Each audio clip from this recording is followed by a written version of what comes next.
दोस्तों, सच्चा सद्गुरु कौन? ये सवाल सुनने और पढ़ने में आसान लग रहा होगा, लेकिन हकीकत इसके बिल्कुल विपरीत है। सबसे पहले तो आपको ये बता देते हैं कि सद्गुरु कोई इतनी सस्ती व आसान वस्तु नहीं है जिसे हर कोई प्राप्त कर सके।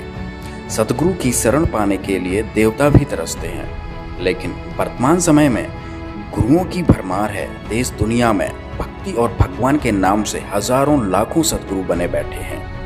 अब ऐसे में सवाल यह उठता है कि सच्चा सद्गुरु कौन?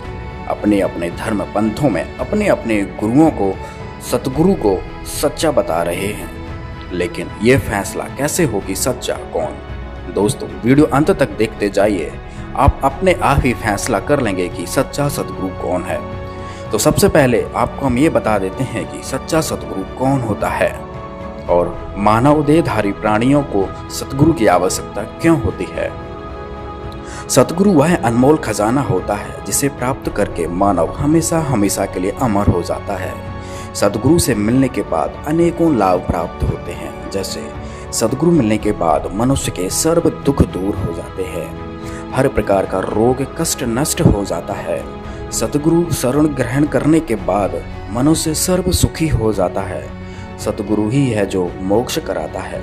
सद्गुरु उम्र भी बढ़ा सकता है। सद्गुरु मुर्दे को जिंदा भी कर सकता है। सद्गुरु मिलने से मनुष्य का अंधविश्वास पाखंड खत्म हो जाता है। सभी प्रकार की बुराइयां दूर हो जाती हैं। सद्गुरु 84 लाख योनियों में से जाने से बचा लेता है। सद्गुरु के ऐसे कितने गुण गाएं। कबीर साहब जी ने कहा है कि 7 समुद्र की मसी करूं, लेखनी करूं बन राय, धरती का कागज करूं, गुरु गुण लिखा न जाए।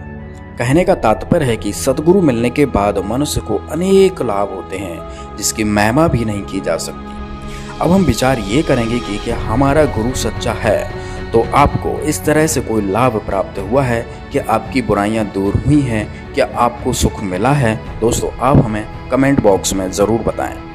दोस्तों, अब हम आपको बताएंगे कि सच्चे सद्गुरु की पहचान क्या होती है। वेदों, गीता आदि में पवित्र सद्ग्रंथों में प्रमाण मिलता है कि जब जब धर्म की हानि होती है व अधर्म की वृद्धि होती है तथा वर्तमान के नकली संत महंत गुरुओं द्वारा भक्ति मार्ग के स्वरूप को बिगाड़ दिया गया होता है, फिर परमेश्वर स्वयं आकर या अपने परम संत को भेजकर सच्चे ज्ञान के द्वारा धर्म की पुनः स्थापना करता है। और इसकी पहचान यह बताई है कि वर्तमान धर्म गुरु उसके विरोध में खड़े हो जाते हैं, राजा प्रजा को गुमराह करके उस पर अत्याचार करवाते हैं। सच्चे सद्गुरु की पहचान में कबीर साहब जी ने बताया है कि जो मम संत सत उपदेश दृढ़ावे, वाके संग सब राड़ बढ़ावे, अर्थात जो सच्चा सद्गुरु होगा, जो सच्चे ज्ञान को देगा, उसके साथ सभी झगड़ा करेंगे। दूसरी पहचान है कि सच्चे सद्गुरु को सभी धर्म ग्रंथों का ज्ञान होता है। गरीबदास जी अपनी वाणियों में कहते हैं कि सद्गुरु के लक्षण कहूँ, मधुरे बैन विनोद, 4 वेद 6 शास्त्र कहें 18 बोध। अर्थात जो सद्गुरु होगा उसको सभी शास्त्रों का, सभी धर्म ग्रंथों का, जितने भी दुनिया में सद्ग्रंथ हैं, सबका ज्ञान होता है। तीसरी पहचान बताई है कि सच्चा सद्गुरु एक दिन में 3 समय की साधना बताता है। इसका प्रमाण यजुर्वेद अध्याय 19 मंत्र 26 में प्रमाण मिलता है। चौथी पहचान बताई है कि जो सच्चा सद्गुरु होगा वो 3 प्रकार के मंत्रों को 3 बार में उपदेश करेगा। इसका विवरण गीता जी में भी है, कबीर सागर में भी है और वेदों में भी है। पांचवी पहचान बताई है जो कि सबसे महत्वपूर्ण है और बहुत ही आसान है, जिससे आप नकली और असली की पहचान कर सकते हैं। कबीर साहब जी बता रहे हैं, संतो सतगुरु मोय भावे, जो नैनन अलख लखावे, ढोलत डिगे न बोलत विसरे, सत उपदेश दृढ़ावे, आँखें न मूंदे कान न रूंदे, ना अनहद उलझावे, प्राण पूंज क्रियाओं से न्यारा, सहज समाधि बतावे। अर्थात जो सच्चा सद्गुरु होगा वो किसी भी प्रकार का कीर्तन, नाच गाना, मेडिटेशन, आंख बंद करवाना, कान बंद करवाना, श्वासों के द्वारा क्रियाएं करवाना, ये कुछ नहीं बताएगा। छठवीं पहचान बताई है कि सच्चा सद्गुरु वह होता है जो आपको 2 अक्षरों की जानकारी देता है। जय पंडित तू पढ़िया, बिना 2 अक्षर 2 नामा, प्रणवत नानक एक लंघाए, जे कर सच समावा। तो इधर गुरु नानक जी बता रहे हैं कि जो सच्चा सद्गुरु होगा वो आपको 2 अक्षर की जानकारी देगा। कबीर साहब जी ने भी कहा है कहें कबीर अक्षर दो भाख, होगा खसम तो लेगा राख। ये भी सच्चे सदगुरु की पहचान बताई है।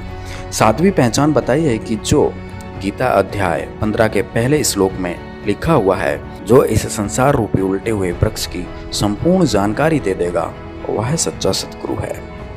सतगुरु की और भी कई पहचान बताई गई हैं, लेकिन अभी हम इन्हीं बिंदुओं के आधार पर सच्चे सतगुरु की तलाश करेंगे। सच्चे गुरु की तलाश में दुनिया भर के गुरुओं की लिस्ट बनाई और उनके समर्थकों के साथ संपर्क साधा। हमारे शास्त्रों में जो सच्चे सतगुरु की पहचान बताई है, वो एक एक से सभी धर्म गुरुओं पर फिट बैठाने की कोशिश की, तो एक महापुरुष को छोड़कर सतगुरु की पहचान किसी पर भी फिट नहीं होती है। कोई मेडिटेशन करवाता है तो कोई नाच गाना करवा के भजन कीर्तन करवाता है, और इन गुरुओं में से कोई भी 3 बार की साधना नहीं बताता है और 3 बार में कोई मंत्र नहीं देता है। इन सभी धर्म गुरुओं का कोई भी जनता द्वारा ज्ञान का विरोध नहीं किया गया, और इनमें ऐसा कोई भी गुरु नहीं था जिसको 4 वेद, 6 शास्त्र, 18 पुराण, कुरान, बाइबल आदि सभी धर्म ग्रंथों का ज्ञान हो या ज्ञान खोला हो। और इनमें से ऐसा कोई भी नहीं था जिसको 2 अक्षर का भेद हो, जिसको 2 अक्षर की जानकारी हो।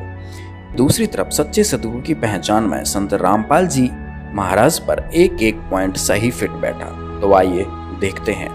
तो सबसे पहला पॉइंट कि जो सच्चा सतगुरु होगा उसके साथ लोग झगड़ा करेंगे, उनके ज्ञान का विरोध करेंगे।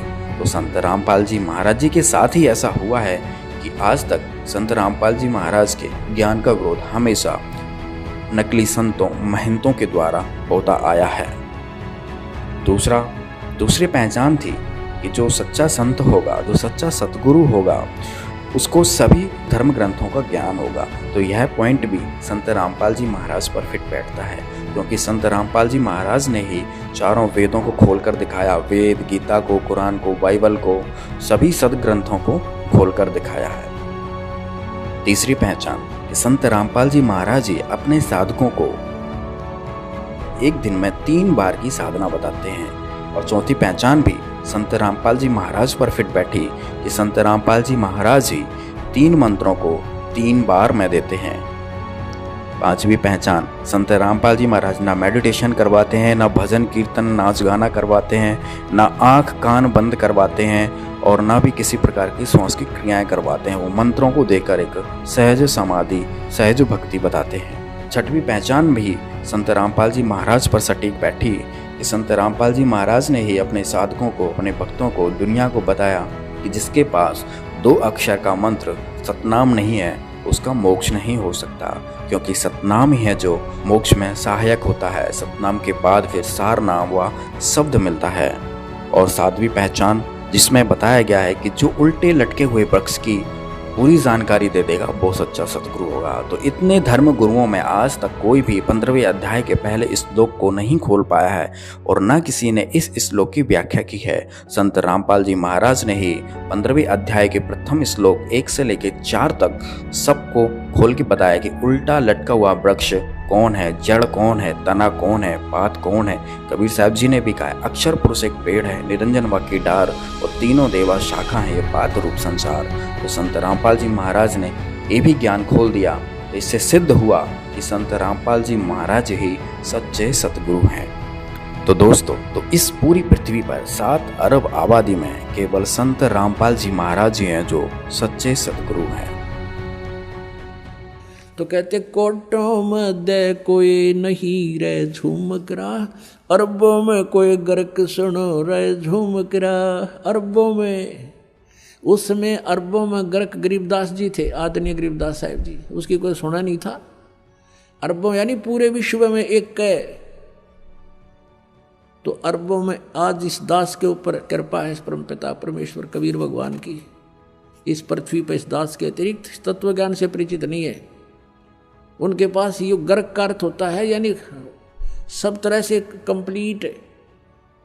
जो कह रहा अच्छा गर्क है भाई, यानी कोई चीज को ठोक ठोक कर रखा हो ना बोरी में, जो कति गर्क ठोक रखा भाई, खांड में रखी हो और भी हो।